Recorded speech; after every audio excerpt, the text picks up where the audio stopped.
விவசாய நண்பர்கள் அனைவருக்கும் வணக்கம்.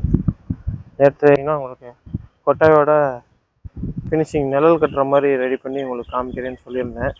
அப்படியே உள்ளே வாங்க, கொட்டாயெல்லாம் ரெடி ஆயிடுச்சு, பார்க்கலாம்.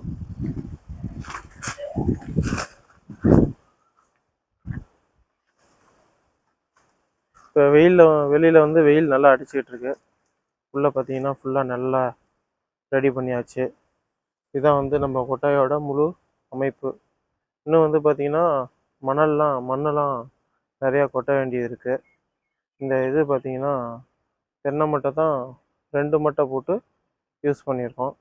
சைடில் வந்து மழை பெஞ்சாலோ அல்லது வெயில் சாயந்தர நேரங்கள்லையோ வெயில் வந்து உள்ளே வராமல் சைடு மறுப்பு கட்டி ஒரு அண்டையாக வச்சு பண்ணியிருக்கோம். அதை இப்போ நீங்கள் வந்து பார்க்குறீங்க. இப்போ பார்த்தீங்கன்னா ஃபுல்லாக நிழல் மட்டும் ரெடி பண்ணியாச்சு. ஆனால் வேலை வந்து இன்னும் நிறைய இருக்குது. இந்த இது பார்த்திங்கன்னா நம்ம பழைய வீட்டோட ஆஸ்பரா ஷீட்டு. அது வந்து கீழே வந்து மட்டம் மோதுனா கரையான் சீக்கிரம் ஏறி கொட்டாய் வந்து பூரா கரையான் ஏறிடும்.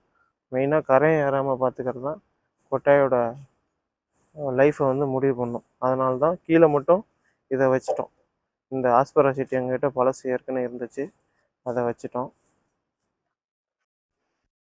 இப்போ வந்து பார்த்திங்கன்னா இன்னும் நிறைய வேலை இருக்குது. இப்போ இது தீனி போடுறதுக்கு, தீனி போடும்போது இறைக்காமல் மாடு வந்து சாப்பிட்றதுக்காக அதுக்கான ஏற்பாடுகள்லாம் பண்ண போகிறோம். இப்போ வந்து நேற்று சொன்ன மாதிரியே இன்றைக்கி வந்து பூரா வந்து தென்னை மட்டையிலே நிழல் பண்ணி உங்களுக்கு வந்து ரெடி பண்ணி காமிச்சிட்டோம். எல்லாருமே சப்போர்ட் பண்ணுங்கள்.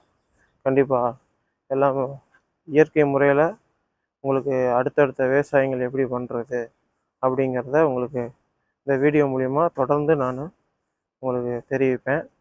நாளைக்கு வந்து பார்த்திங்கன்னா நாளைக்கு வீடியோவில் ஒரு புதிய வருமானத்திற்கான மாற்றத்தை உங்களுக்கு காமிக்க போகிறேன். கண்டிப்பாக எல்லாருமே எதிர்பார்த்து காத்துருங்க. நன்றி.